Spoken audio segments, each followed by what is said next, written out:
मलहम का काम करे, क्योंकि वाणी मिली है। मित कैसे बोले? आपने देखा वो भी फिजूल बातें करते हैं। और तू कैसी है, तुझे दिख नहीं रहा कैसे? और तू क्या कर रही है? अरे क्या करेगा आदमी, खाना बनाएगा, रोटी बनाएगा, ज़्यादा से ज़्यादा नौकरी करेगा, पेंशन लेगा और मर जाएगा, इसके अलावा क्या करेगा? तू कौन है, कहाँ से अब आ रहा है, जाना किधर, कहाँ को जा रहा है, ऐसा विचार यदि तू करता जो प्राणी, कैसे तुझे न फिर मिले वह मुक्ति रानी। क्या करता है, क्या कर रही है? अरे क्या कर रही है? आदमी बेकार का ही काम करेगा। बोले आज मौसम अच्छा है ना, आपको दिख रहा, उसको नहीं दिख रहा है कि मौसम अच्छा है, लेकिन बेफिजूल बेकार की गप्पों में हमारे आचार्यों ने कहा भी कथा मत करना, क्योंकि कथा भी पाप वर्धनी हो सकती है, कथा भी पुण्य वर्धनी भी हो सकती है। यदि आप तीर्थंकरों के, महापुरुषों के, अनियोग के सिद्धांतों की कथा, भले चाहे वो वर्तमान योग हो, उसकी कथा कहानियाँ भी आपके जीवन को पुण्यशाली बना देती है। तत्संग कथा विजगताम दुरितान हंती, कह दिया भगवान आपकी कथा आस्था पूर्वक स्तवन तो बहुत दूर की बात है, आपकी कथा, आपका नाम भी ले लिया जाए तो जीवन में पुण्य बंध हो जाता है। आस्था पूर्वक तो भक्ति बहुत बड़ी बात है। आस्था पूर्वक भक्ति तो उसी जन्म से हमें मुक्ति दिला देती है, लेकिन आपके नाम की कथा भी हमारे पापों को नष्ट कर देती है। हमारे बड़े बड़े महान आचार्यों में कितनी विनय रही है। वो कहते हैं कि अल्पसुतम सुतवताम परिहास नाम तद्भक्ति रे मुकरी गुरुते बलाना यद कोकिला किल मधौ मधुरम विरोधी तच्चाम विचार कल का निकरे हेतु। इतने महान आचार्य जिनने भक्तामृत लिखा नहीं है, समंद्रवत स्वामी, जिन्होंने भक्तामृत, समंद्रभद्र स्वामी ने स्वयं वो स्तोत्र की रचना कर दी, तो मानतुंगाचार्य ने भक्तामृत लिपिबद्ध कर दिया। लिपिबद्ध भी नहीं किया था, मनोभावनाएं ऐसी उठी थी कि बोलते चले गए, शब्द निकलते चले गए। जब परमात्मा के प्रति प्रेम हो तो शब्द आपके निकलते चले जाते हैं, निकलते चले जाते हैं, उन्हें बोलना नहीं पड़ता है। पहले प्रेम के पत्र लिखते थे लोग, पत्र ही पूरे नहीं होते थे, उसमें नीचे ऊपर पीछे लाइन लिखते रहते थे, आज दिल प्रेम से सुन्न हो गए। तो हमारे आचार्य ने भक्तांबर आदि लिखा, कितनी अल्पज्ञता प्रकट की, कितने महान आचार्य, मानतुंग आचार्य ने। वो कहते हैं मैं अल्पसुत हूँ, मैं बालक की तरह हूँ, बालक चंद्रमा पकड़ने की कोशिश करता है, मैं भी आपकी भक्ति की करने की कोशिश कर रहा हूँ, क्या करूँ, मैं मजबूर हूँ, मेरी वाणी मुखरित हो रही है, जबरदस्ती हो रही है, मैं नहीं चाहूँ तो भी हो रही है। क्यों हो रही है? आपके गुणों को देखकर मैं कैसे चुप रहूँ? जैसे आम्र की मंजरी देखकर कोयल बोलने लगती है, इसी प्रकार से आपको देखकर मेरी वाणी अपने आप निकल रही है। ऐसी भक्ति होना चाहिए। अभी हमारी वाणी की कोई भी, अब किसी से बोलो कोई श्लोक सुनाओ, कोई भक्ति सुनाओ, तो लोग कहते हैं हम किताब ले आएंगे जिनवाणी। जिंदगी भर आपने इतने बड़े दिमाग में 2-4 स्थितियाँ आदि भी याद नहीं की, उसके लिए भी आपको किताबों की जरूरत पड़ती है। और पिक्चर के गाने, बेढंगे गाने, ना जाने हम कितने कितने याद कर लेते हैं अपने जीवन में, उन्हें संग्रहित कर लेते हैं। अपनी वाणी को इतना आप गरिमाशाली बनाए, मित जितनी बोलना हो उतना ही बोलें। आपने देखा होगा फालतू कोई बोलता है तो आपको ऊब होने लगती, लगता है कब चला जाए। रोग की जड़ खांसी और लड़ाई की जड़ हंसी, कभी कभी हंसी में लड़ाई हो जाती है। मित बोले, प्रिय बोले, क्योंकि प्रिय नहीं बोलने वाला भी फंस जाता है। आप कभी कभी सच्चाई कह देते हैं, लेकिन सच्चाई भी आपकी झगड़ा का कारण बन जाती है। इसलिए हम वाणी को हित मित प्रिय बोलें, और उसके बाद प्रिय भी बोलने के बाद हमारा उद्देश्य इतना अच्छा हो कि माँ की तरह हो। माँ अपने बच्चे को डांटती है, लेकिन डांटने का उद्देश्य नहीं होता, उसकी गलतियों को मारने का उद्देश्य होता है। माँ कभी कभी बच्चे को मार भी देती है, लेकिन हम अपने बच्चों को वाणी की गरिमा सिखाएं। और वाणी की गरिमा भी कैसे सिखाएं? शुरू से बच्चों को अच्छे अच्छे स्तोत्र पाठ आदि बोलना सिखाएं। जब बच्चे बोलना सीखते हैं तब उन्हें नमोकार मंत्र सिखाएं, फालतू के गीत गाने नहीं सिखाएं। जब बच्चे कोई गेम खेलते तो सिर्फ जैन धर्म की या धार्मिक गेमें खिलवाएं, लेकिन हम शुरू से बच्चे को गलत चीज़ें दे देते हैं। जिसकी जड़ खोखली होगी तो पौधा क्या हरा होगा, और खोट जब सोने में होगी तो कंगन क्या खरा होगा। लोग कहते हैं तो मनोरंजन के लिए बोल रहे हैं, लेकिन मनोरंजन का किया हुआ बोला हुआ भी कितना महंगा पड़ जाता है। श्रीपाल ने मनोरंजन में ही तो कह के दिया था, मनोविनोद में मुनियों को कोढ़ी कह दिया था, उसका जब फल मिला तो स्वयं कोढ़ी होना पड़ा। और उन्होंने भाण कह दिया था, अपने घर में 100 बार अपमान हो जाए तो कोई बात नहीं, ससुराल में जाकर भाण घोषित हो गए थे। भाणों ने उन्हें अपना बेटा घोषित कर दिया था। सोचो कितना बड़ा अपमान था।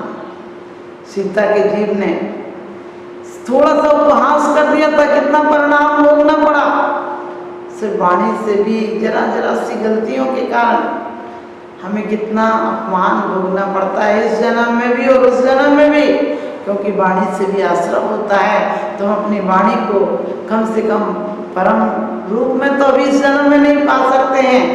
तीर्थंकर की वाणी तो नहीं बन सकती हमारे इस जन्म में वाणी, लेकिन हम परमात्माओं के स्मरण, परमात्माओं की स्मृति को इकट्ठा करें, और जो वाणी निकले हमारी वो जिनवाणी हो जाए। जो वाणी निकले हमारी कितनी लघुता दिखाई है।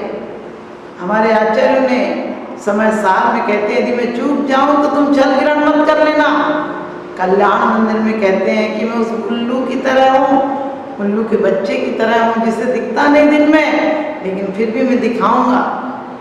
एक ही भाव आदि में कहते हैं कि मुझे पता है, विषापहार में कहते हैं कि मुझे पता है मैं आपकी स्तुति नहीं कर पाऊंगा, लेकिन क्या छोटे से छेद से बाहर का सब कुछ नहीं दिख जाता है। मेरी छोटी अल्पत बुद्धि के द्वारा भी मैं आपका स्तुति करूंगा।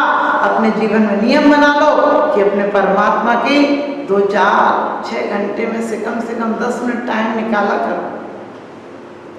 अपने इतने बड़े जीवन में थोड़े से शब्द परमात्मा के लिए संग्रहित करो। एक कोई कविता बनाओ, कोई लेख लिखो, कुछ तो लिखो जब बुद्धि दी है तो। इस बुद्धि को भी कथा में मत लगाना। खराब आदमी सुबह सुबह अखबार बैठ कर पढ़ता है, और अखबार में सच बताना, यदि अच्छी अच्छी न्यूज़ें अखबार छापे, यदि लोगों के दान पुण्य की न्यूज़ छापे, बढ़िया बढ़िया समाचार निकले जो अच्छे सात्विक हों, सदाचारिक हों, तो कोई अखबार नहीं पढ़ेगा। यदि 10-20 मौत की खबरें ना हो, अत्याचार की खबरें नहीं हो, तो आदमी अखबार नहीं पढ़ता है। क्योंकि बुरा आदमी बुरे के लिए तैयार बैठा है, सुनने के लिए कि बुरा कब हो मैं सुनूं। अच्छी पिक्चरें निकलेंगी, यदि बिल्कुल ऐसी पिक्चर हो जिसमें कोई मार काट नहीं हो, जो गलत रोल नहीं हो, तो पिक्चरें चलेंगी नहीं, लोग टॉकीज फूंक देंगे। क्योंकि गलत आदमी गलत सीन देखने के लिए बैठा है, उसको गलती को देखकर लगता है मैं भी तो गलत हूँ, क्या फर्क पड़ता है। मानी लोग नीच लोग छोटे वचन बोलते हैं, मान महाविश्वरूप करई नीच गति जगत में। मानी लोग छोटे छोटे काम कर जाते हैं। एक बार किसी ने रावण से कहा था कि जब आपको सीता नहीं चाहती है तो आप पर तो बहुरूपनी विद्या है, आप राम का रूप क्यों नहीं बना लेते हैं। तो रावण ने कहा, जब मैं राम का रूप बनाता हूँ तो मेरे विचार परिवर्तित हो जाते हैं, मेरे ऐसे विचार ही नहीं आते हैं। लेकिन आप देखो, आप कितने रूप बना लेते हो, आप कितने मुखौटे लगा लेते हो, और उसके बाद चाहते हो कि भगवान की अनुकंपा आप पर हो जाए। आप देखते हैं यदि कोई आदमी आपसे झूठ बोलता है तो आप उससे व्यापार ही बंद कर देते हैं कि नंबर 1 का झूठा, इससे कौन व्यापार करेगा। और परमात्मा तुमसे कैसे संबंध स्थापित करेगा। तुम कहते हो परमात्मा से, कहते हो मेरी तो से बनी ताते करो पुकार, लेकिन सच बताना तेरी बनी नहीं आज तक, तो झूठ बोलता मंदिर में आकर। कहता तुम बिन में व्याकुल भयो जैसे जल बिन मीन।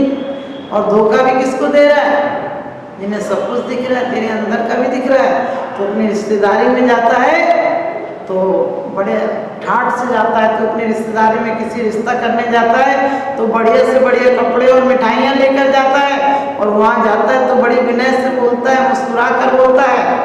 और 3 लोग के नाथ के दरबार में आता है तो फटे पुराने भिखारी जैसा रिश्ता लेकर आ जाता है, भिखारी बनकर आ जाता है।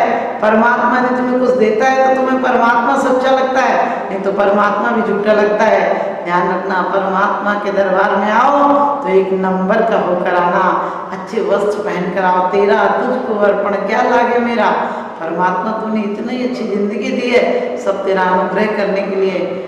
आप भगवान का धन्यवाद देने के लिए आना कि भगवान तेरी असीम अनुकंपा है। मुझे क्या पता किसी और किसी घर में जन्म हो जाता, दरिद्री क्या हो जाता, भिखारी क्या हो जाता, पापी क्या हो जाता। तेरी अनुकंपा, तेरी आराधना और उपासना का परिणाम है कि जो मुझे इतना बढ़िया जन्म मिला है, मुझे इतना बढ़िया भरत क्षेत्र आर्यखंड जैन कुल मिला है, जिसमें आकर अपने आप को पतित से पावन बना सकता हूँ, संसार के जन्म जन्म के वस्त्रों को छोड़ सकता हूँ। क्योंकि कहा है भगवान जो आपके सन्मुख आता है उसे सब कुछ मिल जाता है, और जो आपसे विमुख रहता है वो नियम से नीचे की तरफ चला जाता है। चबर भी तो आपको शिक्षा देते हैं, जो भगवान के चरणों में झुकते हैं वो नियम से ऊपर हो जाते हैं।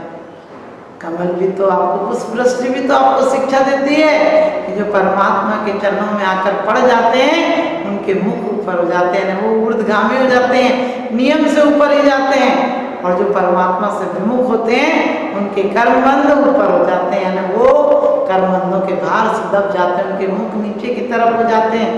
तो परमात्मा तुमने जबान दी है, इस जुबान को मैं सार्थक बनाऊंगा, पावन बनाऊंगा, पतित लोगों को सहारा दूंगा, पतितों को ऊपर उठाऊंगा। एक एक व्यक्ति को हमारा संकल्प होना चाहिए कि हम उठो बंधुओं अब तुम जागो, उठो बंधुओं अब तुम जागो, जैन धर्म अपनाना है और वाद विवाद में नहीं उलझना, जातवाद अपनाना है। लोग कहते हैं कि हमारा देश आज़ाद हो गया, हमने कि कहाँ आज़ाद हुआ?